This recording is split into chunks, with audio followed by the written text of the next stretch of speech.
안녕하세요. 얼마 전까지 결혼을 앞두고 있었던 예비 신부입니다. 해가 넘어가기 전에 결혼을 하는구나 싶었는데 파혼하고 이렇게 사연을 보내게 되었네요. 제가 원래는 다니고 있는 회사 가까운 곳에서 자취를 하고 있었습니다. 그런데 결혼 준비를 한참 시작하면서 결혼 자금이 다 모다 해서 방을 빼야 하는 상황이 되었어요. 계약이 끝날 때쯤 해서 결혼식도 올리려고 했는데 저희 부모님한테 개인적인 사정이 생겨서 결혼식 날짜를 몇 달 미루게 되었어요. 그러면서 남은 계약 기간이 애매하게 붕 떠버리게 되었습니다.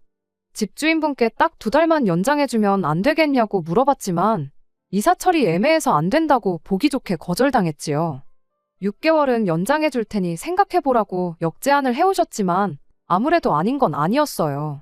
부모님 집에 제가 쓰던 방이 그대로 있어서 크게 상관은 없지만 그렇게 되면 제가 출퇴근하기 너무 불편해지는 상황이 돼버리는 관계로 일단 뒤는 생각 안 하고 덜컥 집부터 구하게 되었어요.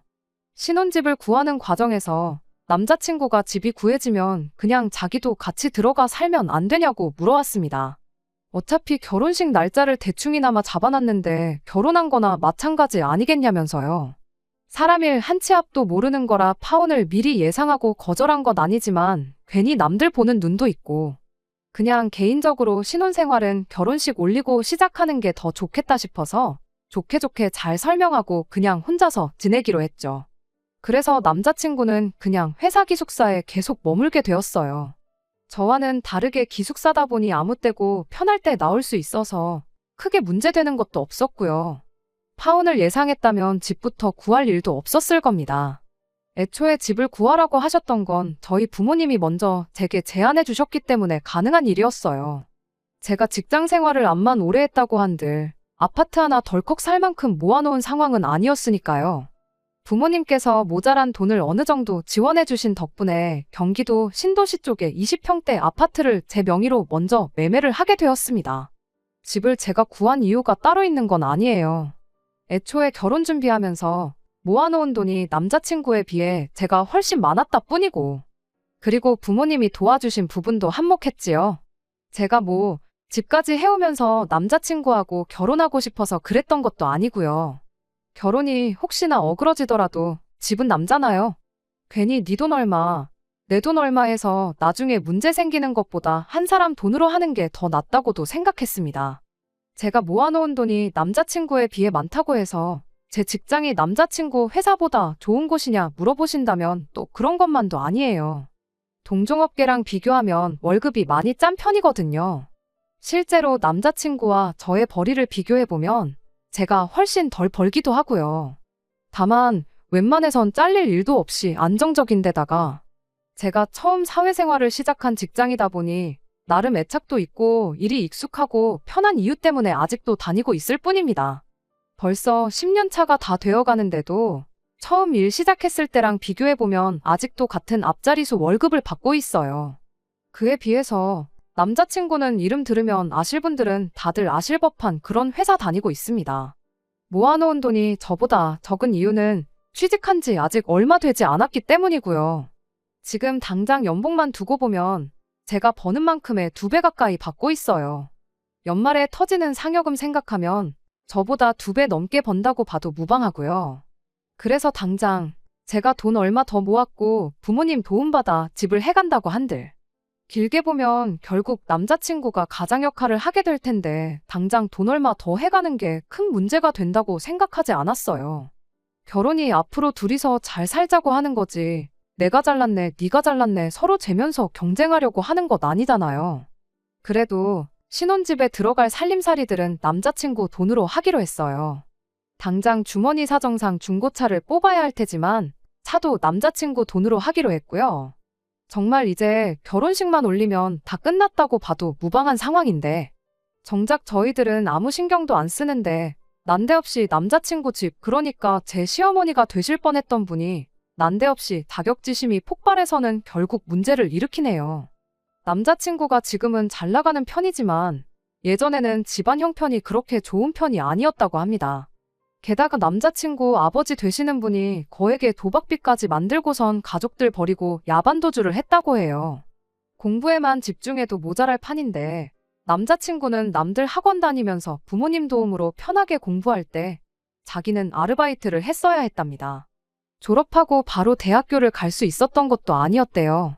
가족들 생활비를 어느 정도 보탰어야 했다 보니 자기가 군대 가고 학교 공부할 동안 어머님과 동생들이 지낼 방세 몇 년치와 학교 등록금을 어느 정도 미리 벌어놓고 그리고 나서 삼수를 해서 대학교에 들어가게 되었던 겁니다.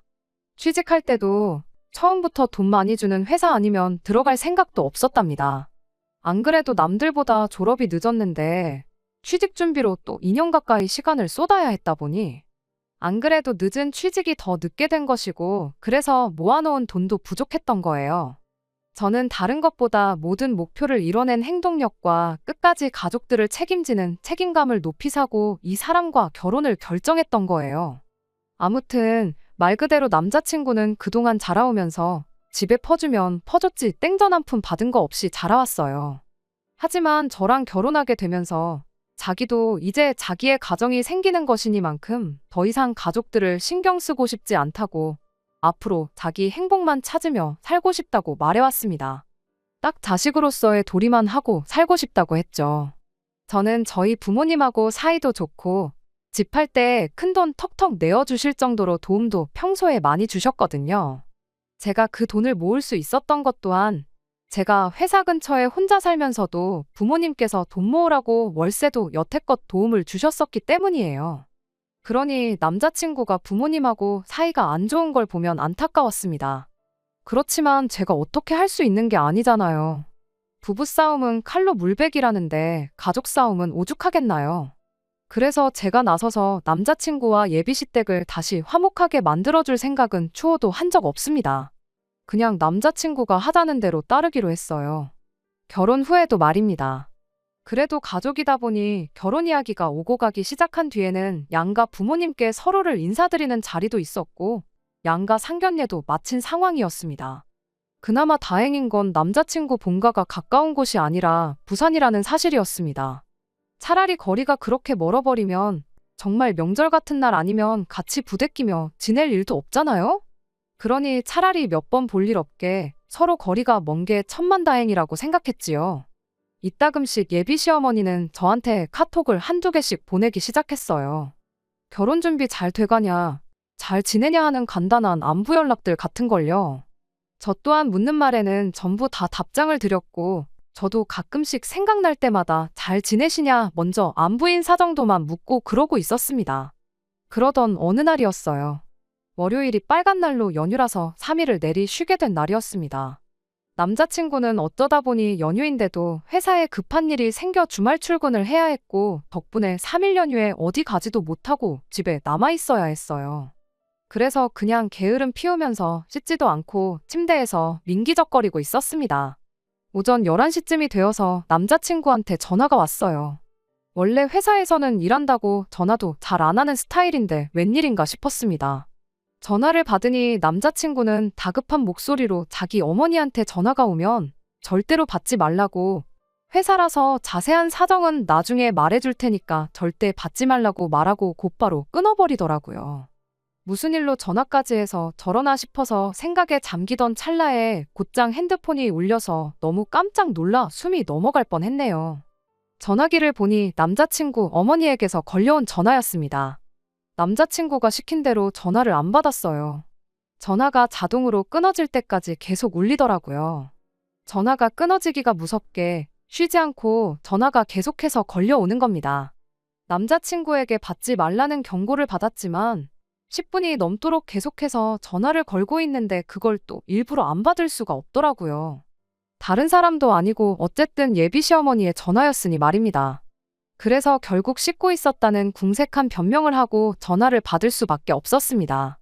그런데 제 변명이 통한 건지 어쨌든 전화를 못 받을 수도 있는 거 아니겠냐고 상황을 이해해 주더군요. 무슨 일로 전화를 하셨는지 물어봤더니 제 아파트 동호수가 뭔지 물어보시는 거예요. 그때부터 약간 느낌이 싶었습니다.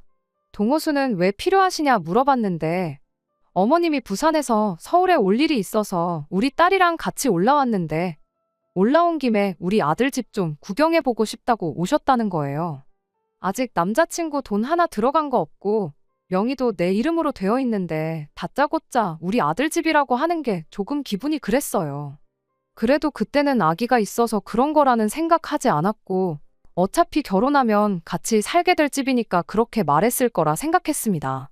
어머님도 그냥 이런저런 이야기 하시면서 저랑 전화를 이어가시는데 그런데 뭔가 깨름직한 느낌이 들기 시작했어요.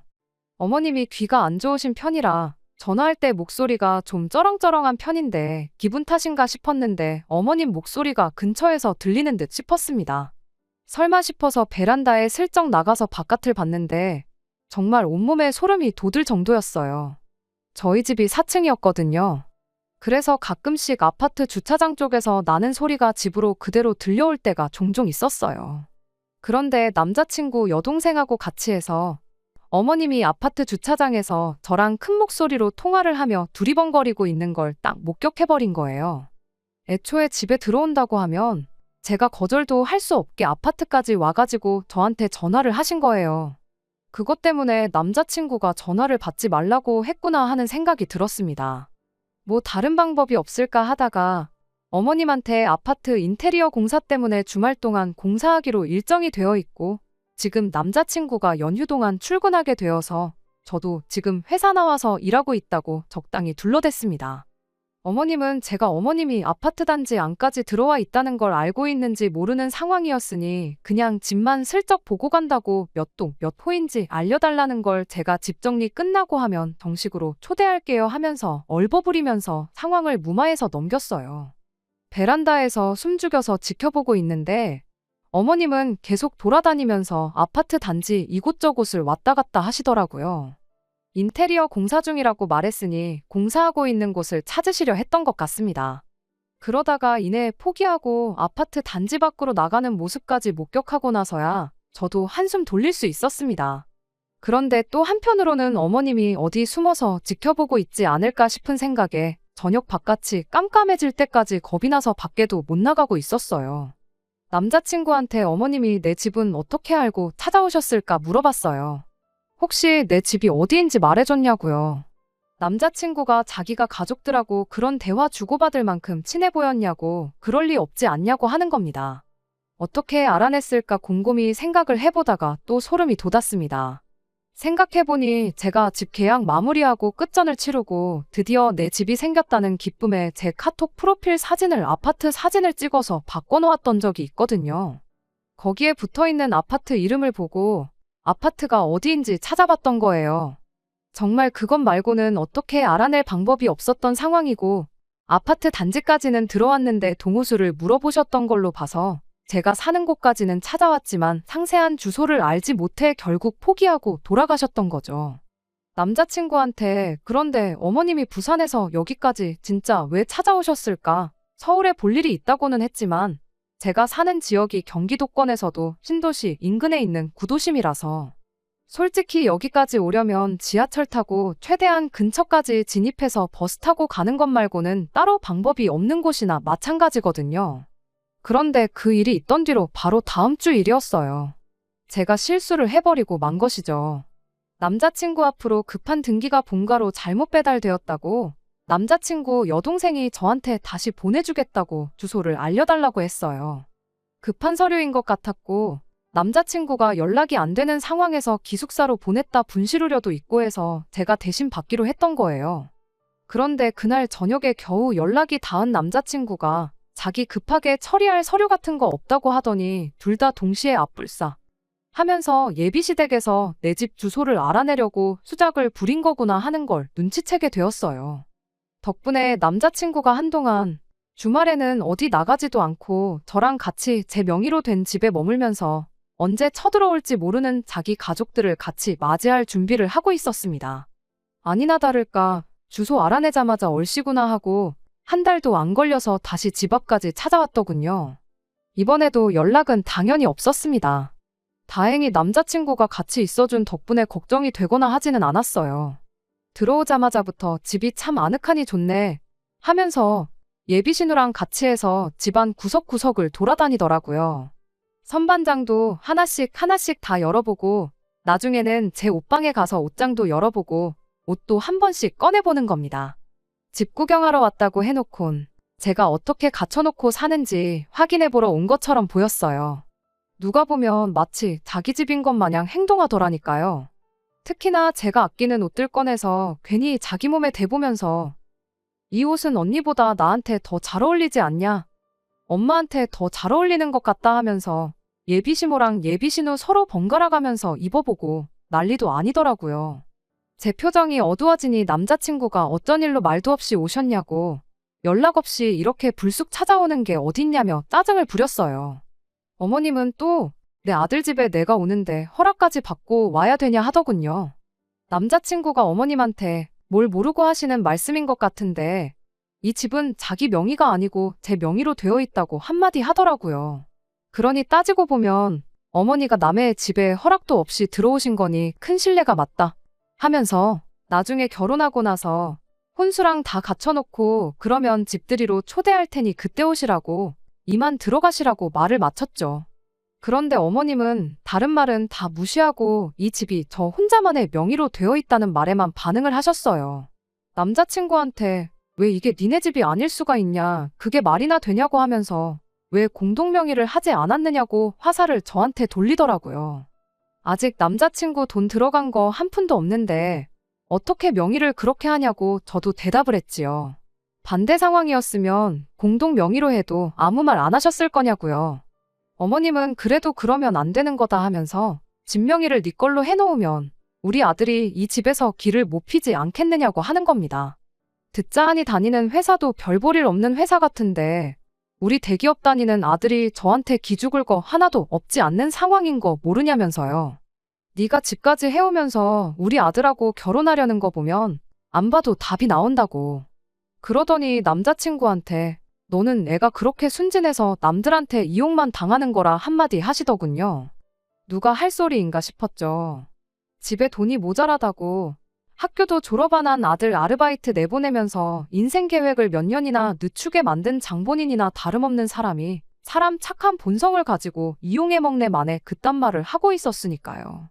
남자친구 어머니는 그런 건 생각도 못하고 저만 아주 이상한 사람을 만들려고 애를 쓰더군요. 제가 집 명의를 굳이 제 이름으로 해놓은 이유가 집이라도 쥐고 있어야지 돈 많이 벌어오는 남편을 자기 소나귀에 놓고 쥐락펴락 할 수 있기 때문 아니겠냐고 남자친구를 가스라이팅을 하면서 저와의 관계를 이간질을 하고 있더라니까요. 옆에서 예비신우도 거들면서 저 같은 사람이 자기 오빠 같은 사람을 만나려면 집해오는 건 당연한 거 아니냐고 한마디 보태더라고요. 아무리 그래도 저는 결혼식 올리고 어느 정도 시간이 지나서 돈을 좀 모으거나 다음 이사갈 집을 정하기 전까지는 공동 명의를 할 생각이 없다고 두 사람 앞에 딱 잘라서 말을 했어요. 남자친구한테도 서운하게 생각하지 말라고 그게 맞는 거 아니냐니 옆에서 저를 거들어주면서 그렇다고 동의는 해주는데 대답하는 말본새가 제 눈치를 보고 있는 건가 싶은 목소리더라고요. 어머님은 끝까지 그래도 아닌 건 아닌 거라며 누가 봐도 우리 아들이 손해보는 결혼인데 눈칫밥까지 먹으면서 결혼 생활하는 꼴을 볼 수 없다고 했습니다. 막말로 서울에 집 해온 것도 아니고 시골 동네에 다 무너져가는 아파트 한 채 해온 게 뭐가 대수냐고 이까짓 걸 가지고 저한테 갑질을 하냐고 하는 겁니다. 이 상황이 누가 갑질을 하는 건지는 지나가는 개도 알 텐데 말이에요. 그렇게 말해도 어쩔 수 없다. 그리고 남자친구 눈칫밥 먹일 생각도 없고 이렇게 하기로 한 건 이미 오래전부터 결정한 일이라고 설명을 했지요. 어머님은 끝까지 제 말을 어떻게 믿냐고 하면서 당신한테 좋은 수가 있다고 하더니 제가 공동명의를 해줄 때까지 이 집에서 같이 지내겠다고 하는 겁니다. 방이 3개나 있으니 한 방은 저희가, 한 방은 어머님이, 한 방은 예비신우가 쓰면 딱 되겠다 하는 거예요. 예비신우도 이제 취직 준비할 때가 되었으니 한 2년간 여기서 지내면서 서울에 둥지를 틀 수 있게 도와주고 당신도 여기서 지낼 테니 제가 제정신이면 시어머니가 버티고 있는데 하늘 같은 남편을 눈치나 줄 수 있겠냐면서요. 남자친구가 얼굴이 시뻘개져가지고 대체 왜 이러는 거냐고 하면서 어머님하고 동생한테 이만 돌아가라고 바득바득 소리까지 질러대준 덕분에 상황은 대충 정리되었습니다. 어머님은 돌아가면서까지 저한테 생각 잘 해보고 연락을 달라고 그러고 돌아가셨고요. 무슨 폭풍이 휘몰아친 다음날같이 집이 조용해졌어요. 남자친구는 저한테 곧장 미안하다고 사과를 해왔습니다. 면목이 없다고 하면서요. 어머님은 도대체 왜 그러시는 거냐? 저도 화가 많이 나서 남자친구한테 물어봤는데 아무래도 생활비 때문에 그러는 것 같다는 겁니다. 결혼하면 가족들 더 이상 신경 안 쓰고 살고 싶다고 했던 게 저는 그냥 그때까지 집에 돈을 보내줘도 그냥 용돈하라고 돈 얼마 보내주는 게 전부라고 생각했었어요. 그런데 생활비라고 하니 용돈이랑은 또 어감이 다르게 다가오더라고요. 생활비를 대체 얼마씩 보냈길래 저러시는 거냐고 물었더니 그게 달에 300만 원이 넘는 돈을 보내고 있었던 겁니다. 그냥 기본적인 생활비부터 동생이랑 어머님 핸드폰비까지 전부 내주고 있었던 거예요. 아무튼 집에는 이제 결혼하고 나면 생활비는 더 이상 보내드릴 수 없다고 그렇게 미리 말을 하기는 했는데 아마 그걸 가지고 기분이 나빠서 저러시는 것 같다고요. 아무리 취직이 늦었어도 기숙사 생활을 하고 있는데 모은 돈이 왜 이렇게나 부족한가 싶었는데 거기에는 따로 이유가 있었던 거더라고요. 연 끊고 살고 싶다. 자식된 도리만 하고 싶다 말로만 그러면서 뒤로는 온갖 효자 노릇은 다 하고 있었던 겁니다. 그 와중에 남자친구는 우리 어머니 저러는 고집을 꺾으려면 아무래도 우리가 결혼하더라도 생활비는 계속 보내드려야겠다는 소리를 하는 거예요. 여태까지 제 편 들어주고 가족들하고는 소원한 척 하더니 이제서야 진짜 본심이 나오더라고요. 아마 제가 실수로 주소를 알려주는 일이 없었더라도 어떤 방법으로든 어머님하고 예비 신우는 저희 집에 쳐들어왔었을 거예요. 남자친구 가족들이 별 볼 일 없는 너는 평생 대기업 다니는 남편한테 의지해서 살게 될 거라고 했던 그 말부터 공동명의를 안 해주면 들어와서 살겠다고 통보하는 것까지 모두 계획된 일이라는 생각이 들었습니다. 애초에 남자친구는 잃을 게 아무것도 없는 상황이잖아요. 공동명의를 해주는 것과 자기 가족들 생활비 챙겨주는 건 당장은 아무런 연관도 없는 일이고 어떤 결정을 내리던 간에 둘 다 남자친구만 이득을 보는 속이 뻔히 보이는 상황이잖아요. 혹시나 제가 지나치게 생각을 하는 건가 싶어서 남자친구 속을 떠보려고 가족이냐 나냐 둘 중에 하나를 선택하라고 물어봤습니다. 가족들과는 결혼 후에는 거리를 두고 지내겠다고 이젠 가족이 아니라 자기 자신의 행복부터 찾고 싶다고 호언장담했던 모습과는 다르게 그래도 가족인데 어떻게 모른 척 살겠느냐면서 부디 제가 이 상황을 이해해주면 좋겠다고 사정을 하더라고요. 평생을 가족들 호구 노릇을 하고 자라서 그런지 결국 결정적인 순간에도 끝내 가족을 택해버린 남자친구였던 거예요. 남도 아니고 가족을 챙기겠다는데 그게 잘못된 거라 손가락질 할 사람은 아무도 없을 거예요. 다만 저랑은 결혼 이야기는 없던 걸로 하자고 했습니다. 거의 내 월급과 비슷한 돈을 평생 시댁에다가 가져다 바치며 살고 싶은 마음은 추워도 없다고요. 그랬더니 남자친구가 기분 나쁜 표정으로 한마디 하더군요. 우리 어머니 말이 그래도 틀린 건 없지 않냐며 진짜 집 하나 해온 거 가지고 나를 가족들과 등지게 만들 셈이냐. 내가 너 때문에 가족들하고 연 끊고 지냈으면 좋겠냐. 그렇게 한마디를 하더라고요. 자기 나이 또래에 자기만큼 버는 사람이 얼마나 되는지는 아느냐고. 그 잘난 월급 가지고 역으로 저한테 갑질을 하려고 하길래 한마디 해줬습니다. 네 월급 나보다 많이 받는 건 알겠는데 니네 가족들한테 300씩 빼주고 나면 그렇게 잘난 월급도 아니라고 정신 차리라고요. 남자친구는 그러면 너네 집에도 똑같이 생활비를 드리면 되지 않느냐고 저를 설득하려 들더라고요. 저희 부모님은 뭐라도 하나 더 해주시려는 분들이지 자식 장사해서 노후 대비 하실 분들이 아니라고 그 돈을 들여도 받으시지도 않을 거라고 한마디 해줬지요. 그리고 그 돈까지 드리고 나면 우리 월급은 100만 원도 안 되는 거나 마찬가지일 텐데 뭐가 아쉬워서 생활비도 아니고 월급 100만 원 주는 사람을 내가 집까지 해오면서 결혼을 하겠냐고 한마디 했습니다. 솔직히 정신 차리라고 말을 강하게 했던 건데 남자친구는 저한테 실망했다면서 정말 결혼은 없던 일로 하자면서 한마디 하더라고요. 결국 도무지 의견이 좁혀지지 않아 남자친구와는 여기까지 하자는데 합의하고 결국 그렇게 이별을 하게 되었습니다. 남자친구가 뒤늦게 자기가 잘못 생각했다며 저를 선택할 테니 그냥 예정된 대로 결혼을 하자고 했지만 솔직히 이제는 그 말을 믿을 수가 없어요.